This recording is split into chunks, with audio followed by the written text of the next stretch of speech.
আসসালামু আলাইকুম। আজকের সামারি বইতে স্বাগত জানাচ্ছি। আজকের বই rest. Why you get more done when you work less.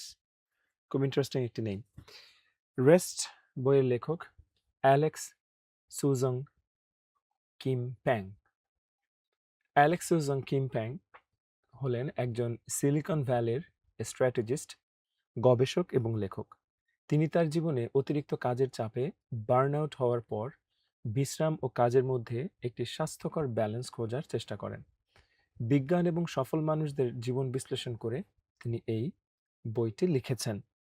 তাহলে শুরু করি আজকের বই রেস্ট। আজকের দুনিয়ায় সফল হওয়ার একটাই মন্ত্র শেখানো হয়, কঠোর পরিশ্রম করো, দিনরাত এক করে কাজ করো। আমরা ভাবি বেশি কাজ মানেই বেশি সফলতা, কিন্তু আসলেই কি তাই? সিলিকন ভ্যালির স্ট্র্যাটেজিস্ট অ্যালেক্স প্যাং নিজেও এই ভুলটি করেছিলেন। অতিরিক্ত কাজের চাপে যখন তিনি বার্নআউট বা চরম ক্লান্তির শিকার হন, তখন তিনি কিছুদিন ছুটি নেন। আর তখনই তিনি এক অদ্ভুত বিষয় লক্ষ্য করেন। ছুটিতে থাকার সময় তিনি আগের চেয়ে অনেক বেশি এবং ভালো কাজ করতে পারছেন। কিভাবে এটি সম্ভব? আজকের ভিডিওতে আমরা তার লেখা রেস্ট বইটি নিয়ে আলোচনা করব। এই বই থেকে আমরা জানব কেন সেরা আইডিয়াগুলো কাজ করার সময় নয়, বরং বিশ্রামের সময় আসে, এবং কিভাবে ঘুম, হাঁটা ও শখের কাজগুলো আপনার প্রোডাক্টিভিটি বহুগুণ বাড়িয়ে দিতে পারে। চলুন কাজের ফাঁকে বিশ্রামের বিজ্ঞানটি জেনে নিই। প্রথম অধ্যায়, সকালে মাত্র 4 ঘন্টা ডিপ ওয়ার্ক। ঠিক শুনেছেন। আপনি যদি ভাবেন যে দিনে 8 থেকে 10 ঘন্টা কাজ করলেই দারুণ কিছু করা সম্ভব, তবে আপনি ভুল। কাজের পরিমাণ নয়, বরং সময় সবচেয়ে বেশি গুরুত্বপূর্ণ। সৃজনশীল কাজ করার সেরা সময় হলো সকালবেলা। ডিলবার্ট কমিক্সের স্রষ্টা স্কট অ্যাডামস গত 20 বছর ধরে প্রতিদিন ভোর 5টায় ওঠেন। এরপর তিনি টানা 4 ঘন্টা সম্পূর্ণ মনোযোগ দিয়ে ডিপ ওয়ার্ক বা ছবি আঁকা বা লেখালেখির কাজ করেন। এরপর তার সৃজনশীল এনার্জি শেষ হয়ে যায় এবং তিনি জিমে যান বা অন্য কোনো কাজ করেন। এই রুটিন তাকে বিশ্বজুড়ে সফলতা এনে দিয়েছে।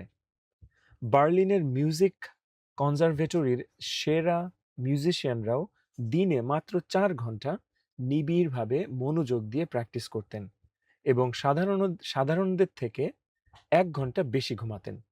তাই সারাদিন দায়সারাভাবে কাজ করার চেয়ে সকালে টানা কয়েক ঘন্টা পুরোপুরি ফোকাসড হয়ে কাজ করা অনেক বেশি কার্যকর। দ্বিতীয় অধ্যায়, হাঁটা এবং দুপুরের ঘুম। কাজের পর ব্রেইনকে রিচার্জ করার সবচেয়ে সেরা দুটি উপায় হলো হাঁটতে বের হওয়া এবং দুপুরে কিছুক্ষণ ঘুমানো। আপনি যখন হাঁটেন, তখন আপনার অবচেতন মন বা সাবকনশিয়াস মাইন্ড কাজ করতে শুরু করে, যেখান থেকে সেরা আইডিয়াগুলো জন্ম নেয়। 19 শতকের গণিতবিদ উইলিয়াম হ্যামিল্টন তার সবচেয়ে বিখ্যাত সূত্রটি আবিষ্কার করেছিলেন স্ত্রীর সাথে হাঁটার সময়। স্ট্যানফোর্ড ইউনিভার্সিটির একটি গবেষণায় দেখা গেছে, যারা বসে কাজ করেন তাদের চেয়ে যারা হাঁটেন বা ট্রেডমিলে সময় কাটান, তাদের সৃজনশীলতা অনেক বেশি থাকে। দুপুরে ছোট্ট একটি ঘুম বা ন্যাপ আমাদের নতুন তথ্য মনে রাখার ক্ষমতা বাড়িয়ে দেয়। তার মানে দুপুরে ঘুমানো ভীষণ উপকারী একটি জিনিস। 2008 সালের একটি গবেষণায় দেখা গেছে, যারা পরীক্ষার আগে কিছুক্ষণ ঘুমিয়ে নিয়েছিলেন, তারা না ঘুমানো মানুষদের থেকে অনেক বেশি শব্দ মনে রাখতে পেরেছিলেন। তাই দুপুরের পরে ঘুমানো খুব জরুরি। তৃতীয় অধ্যায়, সঠিক সময়ে কাজ থামান। আপনি হয়তো কোনো কাজ খুব দারুণভাবে করছেন, আপনার মনে হচ্ছে আরেকটু করে নিই, কিন্তু আর্নেস্ট হেমিংওয়ের মতো বিখ্যাত লেখক বলছেন, ঠিক যখন আপনি জানেন যে এরপর কি হতে যাচ্ছে, তখনই কাজ থামিয়ে দিন। খুব চমৎকার বিশ্লেষণ। কাজ অসম্পূর্ণ রেখে উঠে গেলে আমাদের অবচেতন মন সেই কাজটির সমাধান খুঁজতে থাকে। পরের দিন আপনি যখন আবার সেই কাজটি শুরু করবেন, তখন দেখবেন আপনার ব্রেইন আগের চেয়েও ভালো আইডিয়া নিয়ে হাজির হয়েছে।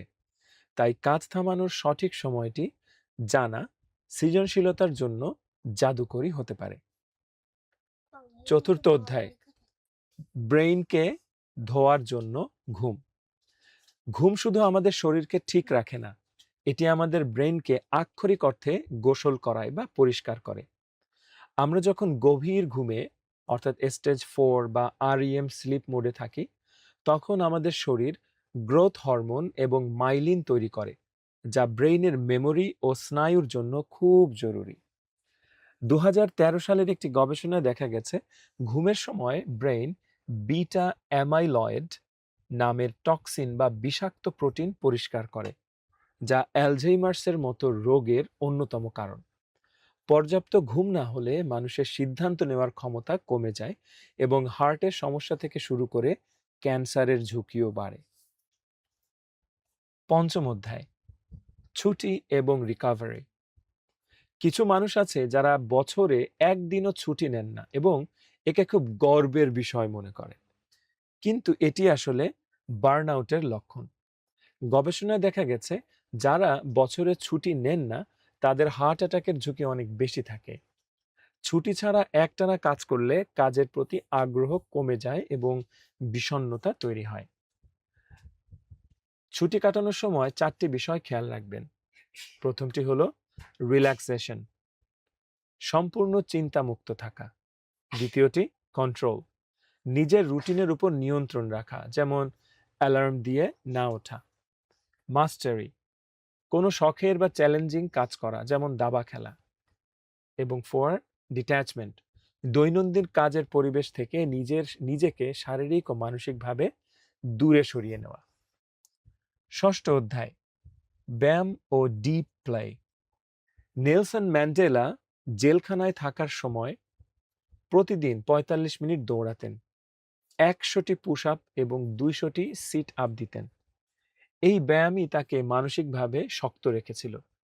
ব্যায়াম করলে আমাদের ব্রেইনে রক্ত চলাচল বাড়ে এবং নিউরোট্রফিনস নামের প্রোটিন তৈরি হয়, যা নতুন নতুন স্নায়ু তৈরি করতে সাহায্য করে। আমরা অনেক সময় ব্যায়াম শুরু করে আবার ছেড়ে দিই, এরপরে মোটিভেশন হারিয়ে ফেলি। তাই উচিত ছেড়ে দিলেও নতুন করে আবার শুরু করা। হতেও পারে এবারে শুরু করাটা আপনাকে নিয়ে যাবে আপনার কাঙ্ক্ষিত গন্তব্যে। ব্যায়ামের পাশাপাশি কোনো শখের কাজ বা ডিপ প্লে করাও খুব জরুরি। যেমন দ্বিতীয় বিশ্বযুদ্ধের সময় এত মানসিক চাপের মধ্যেও উইনস্টন চার্চিল ছবি আঁকতেন। ছবি আঁকা তাকে যুদ্ধের কৌশল সাজানোর মতো আনন্দ দিত, কিন্তু সেখানে কোনো চাপ ছিল না। এটি তাকে মানসিক প্রশান্তি দিত। চলে এলাম বইয়ের শেষ প্রান্তে, উপসংহার টানছি। কাজ এবং বিশ্রাম হলো একটি মুদ্রার এপিঠ ওপিঠ। শুধু কাজ করলেই সফলতা আসে না। সত্যিকারের প্রোডাক্টিভ এবং সৃজনশীল মানুষ হতে হলে আপনাকে কাজের পাশাপাশি বিশ্রামের বিজ্ঞানটিও বুঝতে হবে। সকালে মাত্র 4 ঘন্টা গভীর মনোযোগ দিয়ে কাজ করা, নিয়মিত হাঁটা, দুপুরে অল্প একটু ঘুমানো, রাতে পর্যাপ্ত বিশ্রাম নেওয়া এবং শখের কাজের পেছনে সময় দেওয়া, এগুলো সময় নষ্ট করা নয়, বরং নিজেকে সফলতার জন্য প্রস্তুত করার সবচেয়ে সেরা উপায়। আপনার জন্য অ্যাকশনেবল টিপ: হাঁটার সময় মিটিং করুন।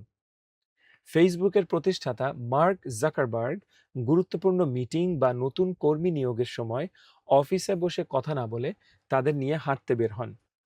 আপনিও চাইলে ফোনে কথা বলার সময় বা কোনো আইডিয়া নিয়ে ভাবার সময় চেয়ার ছেড়ে কিছুক্ষণ হাঁটাহাঁটি করতে পারেন।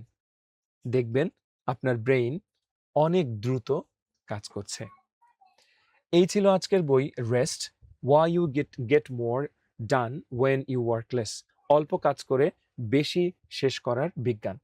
আশা করছি বইটি সবার ভালো লেগেছে এবং আপনাদের লাইফে প্রোডাক্টিভ লাইফ তৈরিতে এই বইটি একটা ভূমিকা রাখবে।